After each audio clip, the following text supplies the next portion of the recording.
How long does it take a plumber to replace a garbage disposal? In most cases, a plumber can replace a garbage disposal in about 2 to 4 hours.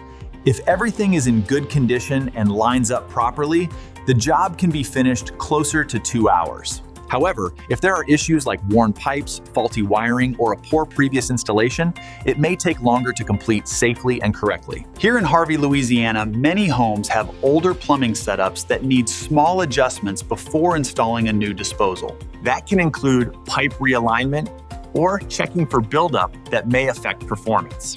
Avoid unnecessary delays and make sure the job is done right the first time. Call Moret Plumbing today to schedule your garbage disposal replacement and get your kitchen back up and running smoothly.